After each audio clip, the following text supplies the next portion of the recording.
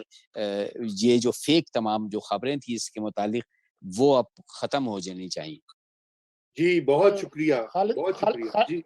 خالد صاحب یہ بتائیے کہ آپ جو رپورٹ کر رہے تھے اس پورے عمل کو, اس میں آپ نے یہ فرمایا ہے کہ 6 کوئی نئے کنونشنز انہوں نے شامل کیے ہیں جی ایس پی پلس میں, وہ کیا چیز ہے؟ اچھا, یہ جو ہے نا آپ کو پتہ ہے کہ یہ والی اسکیم جس سے پاکستان کو فائدہ ہوا تھا, جو ملی تھی پاکستان کو 2014 میں ملی تھی. یہ دسمبر میں یہ پرپوزل اپروو ہوا تھا جی ایس پی پلس کے. ہر 10 سال میں ہر 5 سال میں نئے قوانین ہوتے ہیں, اس میں نئی امینڈمنٹ ہوتی ہیں, اس کو زیادہ بہتر بنایا جاتا ہے. تو اب انہوں نے پہلے جو 27 کنونشن تھے جو انکارپوریٹ کیے تھے یونائٹڈ نیشن کے ہیومن رائٹ چارٹر سے, اور وہی انہوں نے انٹیگریٹ کر دیے تھے کنڈیشنالٹی کے طور پہ جب جی ایس پی پلس پاکستان کو گرانٹ کی گئی تھی. لیکن اب انہوں نے جو دوسری اسکیم آ رہی ہے جس سے شاید پاکستان دوبارہ اپروچ کرے گا یورپی یونین کو, اس میں اپلائی کرے گا, یہ آ رہی ہے 2024 کی جنوری میں. اس میں نئے 5 کنونشن انہوں نے جو ڈالے, جس میں پیرس پروٹوکول انہوں نے ڈالا ہے, اپاہاج لوگوں کی مدد کے لیے آپ کو اقدامات کرنے ہوں گے, پلس چائلڈ لیبر کو آپ کو ختم کرنا ہوگا. تو یہ نئے جو کنونشن ہے اب 27 کے بجائے 32 کنونشن ہو گئے, یعنی اس کو زیادہ ٹف کر دیا گیا ہے. تو یورپی یونین کی یہ 67 ملکوں کو انہوں نے یہ گرانٹ کی ہوئی ہے. 153 بلین ڈالر کا یہ حجم بنتا ہے اس کا. تو ایک بہت بڑی یہ اسکیم ہے اور 50 سال سے لوگوں کو دے رہے ہیں. پاکستان کو بھی یہ 10 سال کے لیے دی تھی. وہ ایک الگ بات ہے کہ پاکستان نے اس سے وہ فائدہ نہیں اٹھایا. اس کا جو والیوم بنتا تھا پاکستان اس سے 50 بلین ڈالر کا یا 45 بلین ڈالر کا جو فائدہ اٹھا سکتا تھا وہ نہیں اٹھا پایا. اور خاص طور پر میں یہاں یہ بات ضرور مینشن کروں گا کہ 2017 میں نواز شریف کے ڈپارچر کے بعد جو ہے وہ اس میں بڑی جو ہے وہ تنزلی آ رہی ہے. یہ 2017 میں اور 18 کے میڈ میں یہ تقریباً 6 بلین ڈالر کی ایکسپورٹ تھی پاکستان کی, جو اب گھٹ کر 3.7 پر رہ گئی ہے. اور ابھی جو فگر ابھی تک آئے ہیں گو کہ گورنمنٹ اپنے طریقے سے انہیں دکھاتی ہے, لیکن یہ 10 سال کا موقع جس طریقے سے پاکستان کے اندرونی خلفشار اور جمہوریت پہ شب خون مارنا اور الیکشن میں دھاندلی کرنا, ریگنگ کرنا, اس کو وہ تمام جو ڈاکیومنٹیشن یہاں ہوئی ہے اس سے بہت زیادہ نیگیٹو پرسپشن آیا ہے. اور دیکھیں پاکستان یہ جو یورپین پارلیمنٹ ہے یہ واحد الیکٹڈ ادارہ ہے پورے یورپی یونین کا, اور اس کی قراردادیں وہ کہ بائنڈنگ نہیں ہوتی, لیکن یہ ریفلیکٹ کرتی ہیں عمومی عوام کے پرسپشن کو. تو عوام کا پرسپشن آپ جانتے ہیں کہ 2 قراردادیں پاکستان کے خلاف آئی ہیں, ایک 681 کی اکثریت سے اگینسٹ 3 اور ایک 96 کے خلاف 536 سے. تو یہ پاکستان کا جو ٹارنش امیج ہے جمہوریت کے انسانی حقوق کے حوالے سے, اس کو پاکستان کو بہرحال کور کرنا چاہیے. یورپی یونین نے پاکستان کے عوام کے لیے یہ بیسیکلی فیصلہ کیا. یہ مجھے آفیشلز نے بتایا کہ اگر ہم اس وقت سینکشن کریں گے یا کچھ کریں گے تو اس سے پاکستان کے عوام ہرٹ ہوں گے, اور پاکستان کی اقتصادیات کو اس وقت جو ہے وہ نقصان پہنچانے کا مطلب ہے کہ پاکستان کو مزید مشکلات سے دوچار کرنا. اور انہوں نے ایک طرح سے ہمدردی کا اظہار کیا ہے پاکستان سے. جی بہت بہت خوب. یہ تو بڑی اچھی خبر ہے کہ پاکستان مخالف لابیز جو ہیں ان کا پروپیگنڈا کام نہیں آیا. میں مزمل صاحب آپ سے جاننا چاہتا ہوں کہ اگر آپ کا کوئی سوال ہے خالد صاحب سے تو آپ وہ کر لیجئے, پھر ہم خالد صاحب کو جو ہے وہ آزاد کر دیں گے جیسے میں نے پہلے کہا. خالد صاحب آپ نے بتایا کہ 2 قراردادیں بہت ہیوی مارجن سے پاکستان کے خلاف آئی ہیں، تو یہ جو اب ریویو انہوں نے کہا ہم نہیں کر رہے، تو ہم سیف زون میں کتنے 2024 تک ہیں اب؟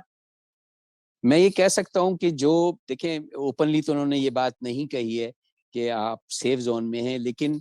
کیونکہ میرا بہت زیادہ قریبی تعلقات ہیں ان لوگوں سے، 14 سال سے میں یہ کور کر رہا ہوں، تو بہت زیادہ personal of the record in سے میری بات ہوتی ہے، تو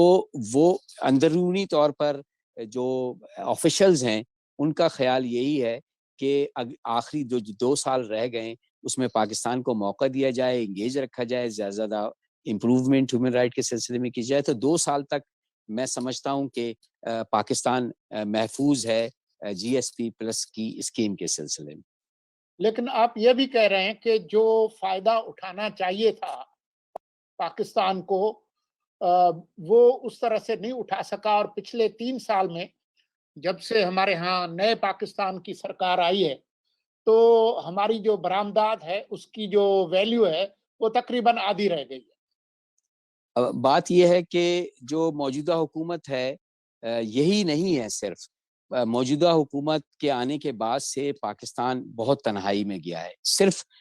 یورپی یونین میں نہیں بلکہ اگر آپ دیکھیں گے کہ نیوکلیر سپلائی گروپ میں پاکستان کے پاس 41 میں سے 4 ووٹ ہیں، اتنی تمام تر کوششوں کے باوجود۔ ایف اے ٹی ایف میں آپ پھنسے ہوئے ہیں، جس طرح کے آپ نے جو آپ کے بمبار ہیں، ٹویٹر بمبار اور انٹرنیٹ واریئرز جو ان کی ہدایت پر، پرائم منسٹر آف پاکستان کی ہدایت پر، اور یہ تمام ان کی ہدایت پہ ہوتا ہے۔ میں نہیں سمجھتا کہ شیریں مزاری جو ہے میکرا کو فیشسٹ کہہ دیں گی، وہ سمجھدار خاتون ہیں، انہوں نے پی ایچ ڈی کیا ہوا ہے اور پڑھی لکھی خاتون ہے، وہ انٹرنیشنل ریلیشن کو سمجھتی ہیں، لیکن جس طریقے سے میکروں پہ فاشزم کا اور فسائیت کا جو الزام لگایا گیا ہے جس طرح سے، اور جس طرح یورپی یونین، دیکھیں یورپی یونین آپ کا خیال کر رہی ہے، آپ کو ٹیکنیکل تمام سپورٹ کر رہی ہے، آپ کی اسکیم بھی، لیکن جس طرح کے ٹویٹ آتے ہیں اور جو ایک پرسپشن بنایا گیا کہ مغرب ہمارے خلاف ہے، پاکستان کے جرمنی اور نیدرلینڈ تو جو ہے وہ ہر چیز میں ساتھ ہوتے ہیں، پاکستان کے بہت مضبوط تعلقات ہیں، لیکن ان کو بھی آپ نہیں چھوڑتے، ان کی ایمبیسی پہ آپ جو ہے وہ ماسک کرتے ہیں، جلوس نکالتے ہیں، تو جو موجودہ پاکستان کے وزیر اعظم صاحب ہیں اور ان کے جو وزراء ہیں جو شہریار آفریدی نے نیو یارک میں جا کے کیا، ہمیں بہت زیادہ ضرورت ہے دوستوں کی، لیکن رائٹ